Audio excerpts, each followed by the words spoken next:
oleh Allah dalam segala permasalahan pembuatan kitab tersebut. Perkara yang ketiga, tabarukan bi asma'ihi al-husna. Maka kalimat bismillah meskipun pendek, maka i'rabnya bismillah ba harfu jar wa huwa harful isti'anah, dan ismun majrur dengan ba, dan ismi mudhaf, dan lafdzul jalalah Allah mudhafun ilaih. Maka di sini bismillah dari segi ilmil usul memberikan makna meminta bantuan dengan seluruh nama Allah. Kenapa kita katakan seluruh nama Allah padahal hanya disebut lafdzul jalalah Allah, bismillah, Allah saja. Namun di sini maknanya seakan-akan dia meminta bantuan kepada seluruh nama-nama Allah, masuk Al-Karim, Al-Ghafur, Al-Wadud, Al-Muhaimin, Al-Hayyu, Al-Qayyum, dan juga Ar-Rahman, Ar-Rahim. Semuanya masuk. Kenapa? Karena masuk kepada kaidah di ilmil usul mudhaf mufrad. Aina al-mudhaf ismi. Aina al-mufrad ismi. Wa aina al-mudhaf ismi udifa ila lafdil jalah Allah. Maka ismillah maknanya seluruh nama-nama Allah. Maka mufrad mudhaf di sini memberikan makna umum, dan inilah dari kaidah di ilmil usul, dan ini seperti disebutkan oleh Ibnul Qayyim di kitabnya Bada'iul Fawaid, yustafad umum al-mufrad al-mudhaf, memberikan makna umum mufrad yang mudhaf, dan dicontohkan oleh penulis dengan ucapannya di dalam Al-Qur'an, hadza kitabuna. Maka syahidnya kitabu mufrad dan dhamir nahnu mudhaf ilaih. Maka mufrad mudhaf, hadza kitabuna. Wa kadzalika fi qoulihi ta'ala wa sadaqat bi kalimati rabbiha wa kitabihi. Kalau antum kaget semuanya kok kitabihi, padahal yang kita hafal wa kutubihi, iya apa tidak? Kita katakan wa kitabihi karena al-muallif ataupun Syekh Ibnul Qayyim menginginkan beristidlal dengan qiraah yang selain yang antum hafal. Antum menghafal dengan qiraah Hafs an Asim. Man huwa Asim? Man Asim huna? Asim ibnu Abi Nujud atau Asim ibnu Bahdalah. Maka riwayat Hafs an Asim yang antum hafal, dan itu yang kebanyakan mushaf ditulis dari qiraah beliau. Adapun Ibnul Qayyim beristidlal dengan ucapan Allah, wa sadaqat bi kalimati rabbiha wa kitabihi, mufrad. Kenapa tidak wa kutubihi? Ya tidak apa-apa membuat qiraah mengambil pendalilan dari qiraah yang lain yang mu'tamadah juga dengan mufrad. Kenapa? Karena memang pendalilan Ibnul Qayyim ingin beristidlal dengan mufrad, mudhaf, kitabihi. Maka kitab mufrad dan dia menjadi mudhaf ilaih kepada dhamir ha, wa kitabihi. Maka ini adalah qiraah yang benar juga. Bahwa qiraah yang diinginkan di sini adalah qiraah Al-Hasan Al-Basri dan Abul Aliyah dengan mufrad bi kalimati rabbiha wa kitabihi. Adapun qiraah Hafs an Asim yang kalian hafal dan juga qiraah Abu Amr wa kutubihi dengan jamak, maka ini semua qiraahnya sama.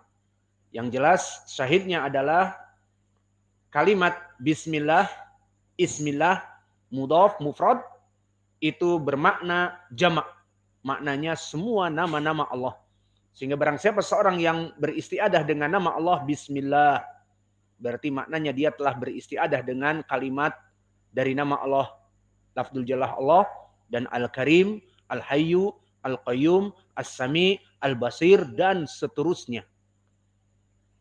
Dan juga faidah dari permasalahan memulai dengan basmalah yang keempat, mengikuti sunnahnya para nabi, di mana Nabi Sulaiman alaihi salam di saat mendengar dari Hudhud, di sana ada kerajaan dari Ratu Saba yang dohirnya masyhur berada di Yaman.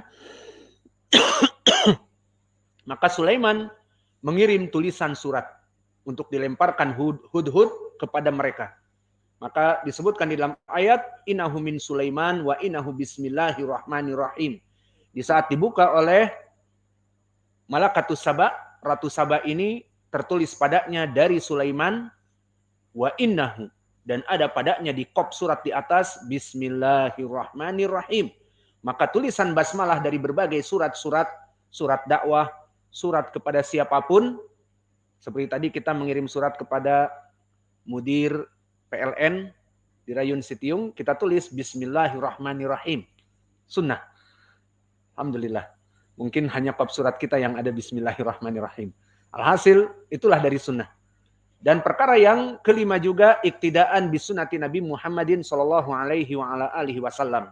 Maka Nabi kita barakallahu fikum di saat mengirim risalah juga kepada Hercules, kaisar dari Romawi pada zamannya, maka disebutkan di Sahih Al-Bukhari di hadis nomor 7 di kitab Badail Wahyi, kisah dari Abu Sufyan, yang mana dia di saat mendatangi kelompok dari orang-orang Nasara, terutama Raja Romawi, maka sampai kepadanya juga risalah dari Nabi Muhammad. Maka berkata Abu Sufyan di saat sampai risalah dari Nabi Muhammad kepada Hiraklin, summa da'a bi kitabi Rasulillah sallallahu alaihi wasallam faqara'a aw faquri'a fa idza fihi bismillahirrahmanirrahim min Muhammad Abdillah wa rasulih ila Hiraklin azimir Rum. Salamun ala man ittaba'al huda amma ba'du fa ini ad'uka bi di'ayatil Islam aslim taslam. Maka yang meriwayatkan siapa? Abu Sufyan yang masih pada saat itu kafir. Kemudian setelah dia masuk Islam baru diambil khobarnya. Dia menceritakan di saat sampai kepada Nabi, kepada Hercules, risalah Nabi, maka dibaca dan padanya tertulis Bismillahirrahmanirrahim di kop surat atasnya. Maka ini adalah perbuatan Nabi. Nabi Sulaiman dan Nabi Muhammad, Nabi kita, di mana diawali surat-surat dimulai dengan Bismillahirrahmanirrahim. Dan begitu pun yang terakhir dari para khulafa ar-rasyidin, seperti Abu Bakar. Telah datang hadis yang muttafaqun alaih dari Anas, di saat di zaman pemerintahan Abu Bakar menjadi khalifah, maka datang al-wufud. Al-wufud adalah rombongan yang masuk kepada Islam dan ingin meminta dari Abu Bakar dituliskan perkara-perkara yang diwajibkan pada mereka dari membayar zakat. Maka disebutkan oleh Anas bahwa di saat Abu Bakar menulis surat kepada mereka, al-wufud dari kelompok Bahrain, dan kelompok Bahrain negara sekarang di daerah negara Teluk, bersebelahan dengan Saudiyah dan dekat kepada Yaman, maka berkata ataupun menulis Abu Bakar yang ada padanya di surat itu dibaca oleh Anas, Bismillahirrahmanirrahim. Hadhihi faridatu as-sadaqah allati farada Rasulullah sallallahu alaihi wasallam 'alal muslimin wallati amarallahu biha rasulahu. Bismillahirrahmanirrahim, di atasnya terdapat kop tulisan Bismillahirrahmanirrahim, ini poin pendalilannya. Kemudian dituliskan, maka ini adalah kewajiban membayar zakat yang diperintahkan oleh Nabi kita kepada kaum muslimin, dan itu adalah perintah Allah kepada nabinya. Maka ini juga pendalilan dari para khulafa ar-rasyidin. Maka ya ibadallah, memulai segala sesuatu dengan basmalah, memulai dari tulisan-tulisan kita, memulai dari ibadah-ibadah kita dengan basmalah, itu perkara yang bagus. Maka kita ucapkan Bismillahirrahmanirrahim atau Bismillah, kemudian kita melaksanakan ceramah, Bismillah melaksanakan kajian, Bismillah melaksanakan khutbah, dan sebagainya, itu perkara yang bagus.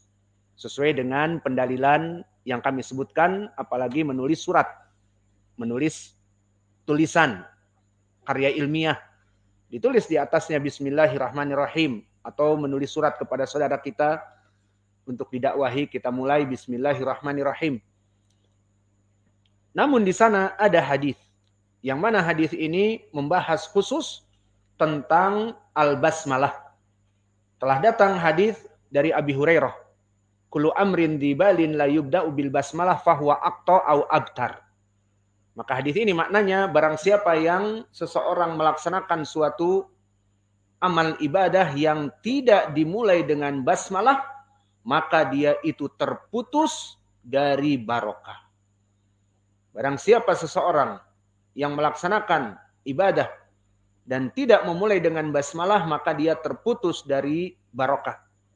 Hadis ini kalau kita katakan dijadikan oleh beberapa ulama sebagai dalil targhib wa tarhib liman lam yabda bil basmalah, sebagai targhib, sebagai hath, sebagai motivator untuk memulai basmalah dan tidak meninggalkannya, maka kita katakan sayang hadis ini hadis yang dhaif. Maka hadis ini dikeluarkan oleh As-Subki dan juga Al-Khatib Al-Baghdadi di Jami' dari Adabus Sami' dan As-Subki di Tabaqat Asy-Syafi'iyatil Kubra dari jalan Ahmad ibnu Muhammad ibnu Imran yang ma'ruf dengan Ibnul Jindi. Maka rawi ini telah dijarah oleh para ulama sayyi'un fi hifdhihi wa sayyi'un fi madhabihi.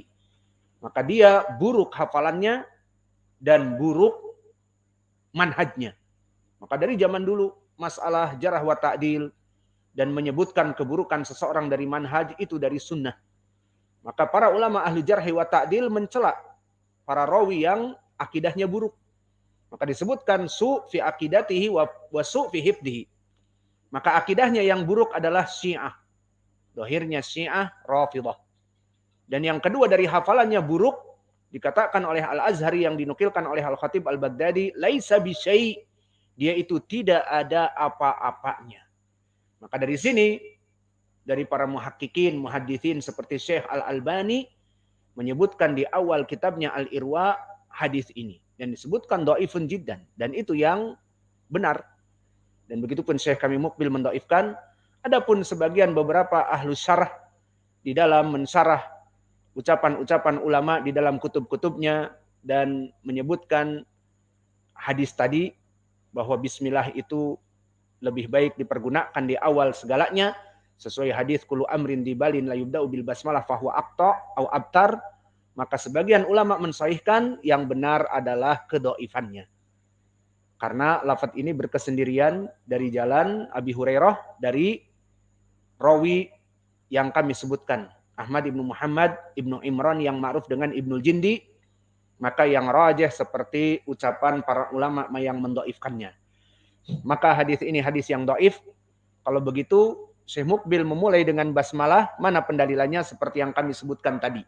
Mengikuti sunnah Nabi Sulaiman, mengikuti sunnah Nabi Muhammad, dan juga mengambil barokah dengan menyebut bismillah, maknanya meminta perlindungan kepada seluruh nama-nama Allah dan mengikuti Khulafa ar-Rasyidin di saat membuat risalah ke Bahrain memulai dengan basmalah, itu bisa kita jadikan pendalilan. Adapun hadis yang dinisbatkan kepada Nabi kullu amrin dibalin la yubda'u bil basmalah fahuwa aqta fahuwa dhaifun jiddan wallahu a'lam.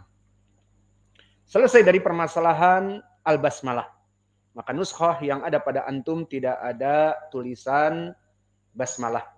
Namun di nuskhah yang ada pada kita selain tulisan basmalah juga ada tambahan lain yang tidak ada pada nuskhah yang antum punya. Apa? Di sini Syekh mengatakan Assalamualaikum warahmatullahi wabarakatuh. Ada di nuskhah antum? Tidak ada. Maka di nuskhah kami ada. Maka kita anggap saja ada. Tidak apa-apa. Dan ini juga bukan perkara yang buruk kita jelaskan, bahkan bagus. Maka ucapan Asy-Syaikh bagi yang nuskhah ada pada kami tertulis setelah basmalah Assalamualaikum warahmatullahi wabarakatuh. Maka Syekh kami Mukbil Al-Wadi'i menyebutkan di dalam kitabnya Assalam. Kepada siapa? Untuk para tulabul ilm yang membacanya tentunya. Maka kalau begitu dia memberikan salam kepada yang dikenal dan yang tidak dikenal. Jawabnya na'am. Maka Syekh di sini memberikan salam akan dibaca oleh murid-muridnya yang hidup di zamannya. Seperti kami belajar dengannya, membaca kitab ini. Dan juga memberikan salam kepada zaman sekarang. Now and forever. Kepada yang akan datang di hari kiamat kelak. Orang-orang yang membaca kitab Hadihi Da'watuna wa Aqidatuna akan membaca Assalamualaikum warahmatullahi wabarakatuh. Berarti Syekh memberikan salam kepada yang dia kenal, yang hidup di zamannya, dengan yang tidak dia kenal. Apakah seperti ini boleh? Jawabnya na'am. Bal qad syuri'a ala dzalik. Bahkan telah disyariatkan kita ini memberikan salam kepada yang dikenal dan tidak dikenal. Seperti datang di dalam hadis, yang hadis ini derajatnya muttafaqun alaih, la syakka wa la raiba fi sihhatih. Dari Abdullah bin Amr bin Al-As, bahwa Nabi Shallallahu alaihi wasallam ditanya oleh seseorang, ayul Islam khairun? Ayul Islam khairun? Apa makna kalimat ini? Ayul Islam khairun? Makna khairun dia adalah sigoh dari af'ala, sigoh at-tafdil. Makna khairun adalah akhyaru. Namun dihilangkan hamzahnya, masyhur di kalangan Arab menjadi khairun. Asalnya akhyaru. Maka maknanya, dari ajaran Islam apa yang paling afdol? Itu maknanya. Dari perbuatan di dalam Islam apa yang paling afdol? Itu maknanya. Ayul Islam khairun. Perbuatan di dalam Islam, amalan yang paling afdol itu apa ya Rasulullah? Dijawab oleh Nabi, tut'imu ta'ama wa taqra'us salam ala man arafta wa man lam ta'rif. Memberikan makanan. Memberikan makanan kepada siapa saja. Baik. Maka ini amalan yang besar. Memberikan makanan kepada tetangga lebih baik, kepada keluarga lebih baik. Dan setelah itu, dari perbuatan yang paling baik juga, wa taqra'us salam. Kamu memberikan salam. Kepada siapa? Alaman arafta wa man lam ta'rif. Kepada yang diketahui, seperti kepada orang yang di depan kalian, atau kepada yang tidak diketahui. Siapa saja yang tidak diketahui diberikan salam kepadanya. Maka hadis ini hadis yang muttafaqun alaih, dan dohirnya Syekh kami memberikan salam kepada yang diketahui di depannya dari murid-muridnya yang membacanya, yang mana dia dulu mempelajarinya, mengajarkannya, dan juga kepada orang-orang yang next generation setelah beliau. Maka beliau melaksanakan sunnah ini sehingga beliau mendapatkan keutamaan yang besar. Disebutkan oleh Nabi sebaik-baiknya dari ibadah seorang muslim. Ayu amalin khairun. Ayu al-Islam khairun. Maknanya ibadah-ibadah di dalam Islam apa yang paling baik. Maka memberikan salam kepada yang tidak diketahui dan yang diketahui dari termasuk perbuatan yang besar, dan memberikan makanan kepada siapa yang dekat dengan mereka. Meskipun orang kaya, meskipun orang miskin, dan orang membutuhkan, kita punya kelebihan makanan, berikan. Karena berbagi itu indah. Dan juga ibadah ini, memberikan salam ini, faidahnya selain dari keutamaan tadi, amalan yang besar, yang paling afdol di dalam Islam, juga dia akan menyebabkan al-ulfah wal mahabbah. Menyebabkan hati kita ini saling mencintai. Dan hati kita ini saling berkasih sayang. Wa kadzalika tanza'u minan nufus wal baghdha wal hiqd. Menghancurkan sifat di antara kita dari saling membenci dan saling hikd, saling dengki dan iri di antara kita dengan menyebarkan salam. Dan ini hakikah. Namun mungkin kita melihat di negeri ajam seperti antum, negara Indonesia negara ajam. Namun alhamdulillah kebanyakan dari antum muslimun. Maka kita memberikan salam kepada orang, kebanyakan mereka tidak mengetahui maknanya. Assalamualaikum, seperti kami di Jawa. Assalamualaikum, oh nggih. Kok dijawabnya nggih? Assalamualaikum, keselamatan, peace for you, keselamatan bagimu. Nggih. Di sini juga mungkin orang awam ya. Jawabnya apa? Kita juga kadang-kadang memberi salam ke yang di jalan, ketemu dari tukang karet, tukang semangka. Assalamualaikum. Oh ya Pak, ya. Oke, ya Pak. Oh ya Pak Ustaz, dia. Oke, jawab salam. Enggak tahu. Yang jelas, jika mereka mengetahui maknanya, maka masuk kepada kaidah tadi. Bahwa salam itu menyebabkan mahabbah wal ulfah. Di antara kita saling akrab. Dan sebab kecintaan. Dan menyebabkan di antara kita yang tadinya ada permusuhan, jadi hilang permusuhan. Maka di dalam hadis banyak, siapa yang membuat pertama kali salam, bagi orang-orang yang berseteru, maka pahalanya lebih banyak. Karena salam maknanya peace for you, keselamatan untukmu. Maka sayangnya seperti kami sebutkan, orang-orang awam kebanyakan tidak tahu. Sehingga kita lewat, Assalamualaikum. Oh ya Pak, Waalaikumsalam. Kemana Pak Ustadz? Jawab dulu, mau nanya kemana lagi? Jawab dulu salam, misalnya. Kalau di Jawa kebanyakan itu, Assalamualaikum. Oh nggih. Ya, antum kayak gitu. Alhasil nggak paham. Namun maknanya baik. Sehingga mereka dengan senang, nggih. Oh ya, mau kemana Pak Ustadz? Dan sebagainya. Al-muhim ridho dengan kalimat itu. Tapi kalau mereka mengetahui maknanya lebih ridho. Karena mendoakan keselamatan untuk dirinya. Assalamualaikum. Keselamatan bagi kamu. Apalagi ditambah. Warahmatullah dan rahmat Allah atas kamu. Wabarakatuh. Dan diberkahi oleh Allah kepadamu. Nikmat apa tidak? Maka kita jawab. Namun orang-orang awam, alhamdulillah keeping smile. Oh nggih. Sambil sedikit mengangguk. Al-muhim menandakan ridho. Maka kalimat ini kalimat yang agung pada hakikatnya. Sehingga penyebab dari kecintaan seseorang, dan ini telah datang di dalam hadis yang diriwayatkan oleh Imam Muslim dari Abi Hurairah. Berkata Rasulullah sallallahu alaihi wasallam, "La tadkhulunal jannah hatta tu'minu." Tidak ada seorang masuk kepada surga sampai dia itu beriman. Wala tu'minu hatta tahabu. Dan tidak ada seorang di antara kalian beriman sampai dia itu mencintai di antara kalian. Lihat bagaimana prosesnya. Surga tidak dimasuki kecuali oleh orang yang beriman. Dan keimanan tidak bisa didapatkan kecuali kecintaan di antara kaum muslimin. Sehingga kecintaan di antara kaum muslimin menyebabkan iman. Maka aneh jika seseorang mengatakan aku beriman kepada Allah tapi dia jahat kepada kaum muslimin. Tetapi dia mendolimi kaum muslimin. Tidak. Maka di dalam hadis-hadis yang lain dari Anas, dari Abdullah bin Amr bin Al-As yang muttafaqun alaih, ayul muslim afdal ya Rasulullah. Muslim yang paling baik itu apa ya Rasulullah? Qala man salimal muslimuna min lisanihi wa yadihi. Seorang muslim yang selamat tetangganya, orang-orang di sekitarnya dari kekejian tangan dan lisannya. Berarti sebaik-baiknya kaum muslimin apa yang tidak mendolimi muslim lainnya. Maka di sini menjadi pendalilan bahwa seseorang yang mencintai seorang muslim menyebabkan dia keimanan. Dan di dalam hadis itu seperti itu. Tidaklah masuk kepada surga kecuali orang yang beriman, dan tidaklah orang yang beriman kecuali dia saling mencintai. Maka dianggap tidaklah seseorang beriman kepada Allah selama dia saling membenci selama kaum muslimin. Membenci sesama kaum muslimin berarti kurang keimanannya. Karena di hadis yang kami sebutkan tadi, seorang muslim yang paling baik apa? Seorang muslim yang selamat lisannya dan dari perbuatan keburukan saudaranya atasnya. Maka di sini kembali kepada hadis, wala tu'minu hatta tahabu. Tidaklah kalian beriman sampai kalian saling berkasih sayang. Awala adulukum ala syai'in idza fa'altumuhu tahabbtum. Tidaklah kalian aku berikan suatu terapi, suatu obat yang menyebabkan kalian menjadi saling mencintai?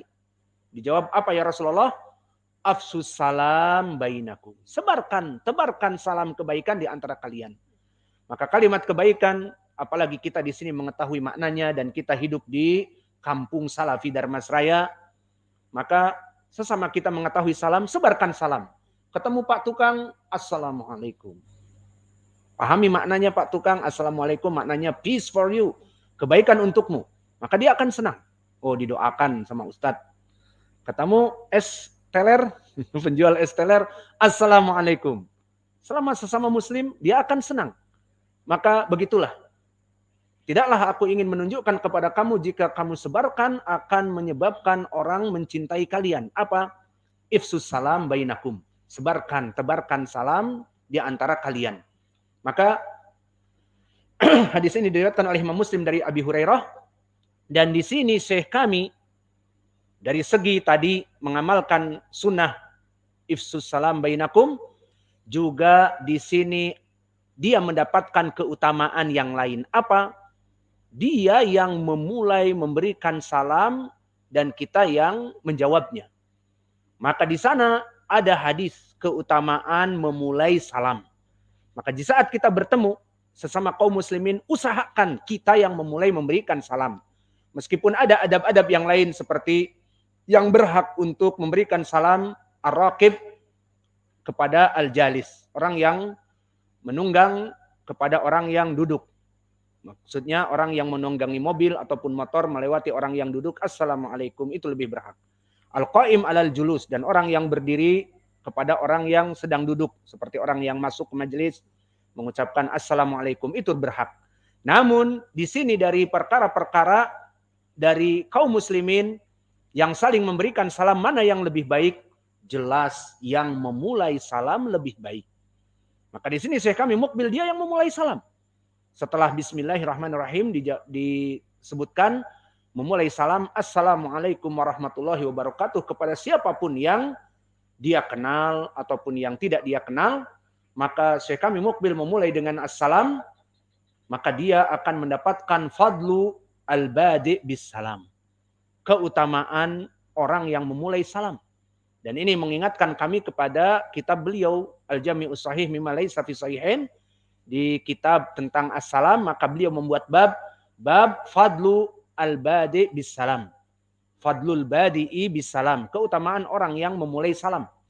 Maka Syekh menukilkan hadis yang datang dari Abi Umamah yang matanya berkata Nabi Muhammad sallallahu alaihi wasallam, "Inna aulan nas billah man bada'ahum bis salam."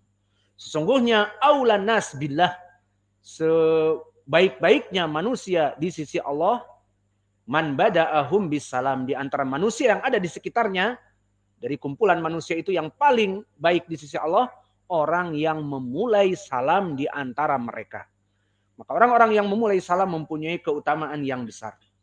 Hadis ini barakallahu fikum dikeluarkan oleh Imam Abi Daud dan yang lainnya, yang mana dari jalan Muhammad bin Yahya ibnu Faris Az-Zuhali.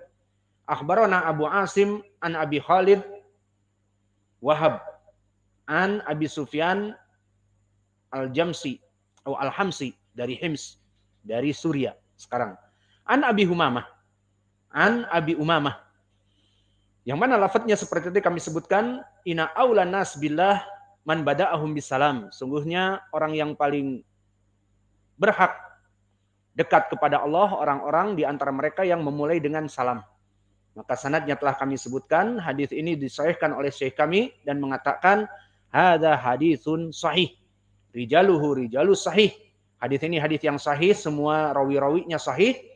Ila Aba Khalid Wahab ibni Khalid Al-Himyari waqad wasaqahu Abu Daud.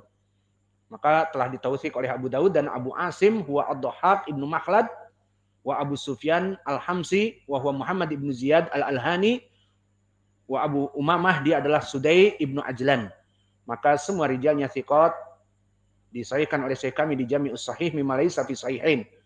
Maka inilah mungkin yang bisa kita berikan sebelum kita masuk kepada muqaddimatil kitab dari khutbatil hajah. Maka pelajaran kita dari syarah Kutaib Syekh kami tentang akidah Mukbil Al-Wadi'i, hadihi da'watuna wa aqidatuna, yang nanti lagi akan kita sebutkan dengan akidatu al-imami Mukbil Al-Wadi'i, seperti kitab-kitab yang lain, akidah at-Tahawiyah, akidah Imam At-Tahawi, atau akidatu Ar-Raziyain, akidah Abu Hatim dan Abu Zur'ah Ar-Razi, dan seterusnya. Maka kita katakan nanti agar pendek, akidah Mukbil Al-Wadi'i atau akidah Imam Al-Wadi'i. Maka mungkin ini yang bisa kita berikan dari muqaddimah beliau. Wa naktafi ila huna wa jazakumullahu khaira wa barakallahu fi ilmikum subhanakallahumma wa bihamdika asyhadu an la ilaha illa anta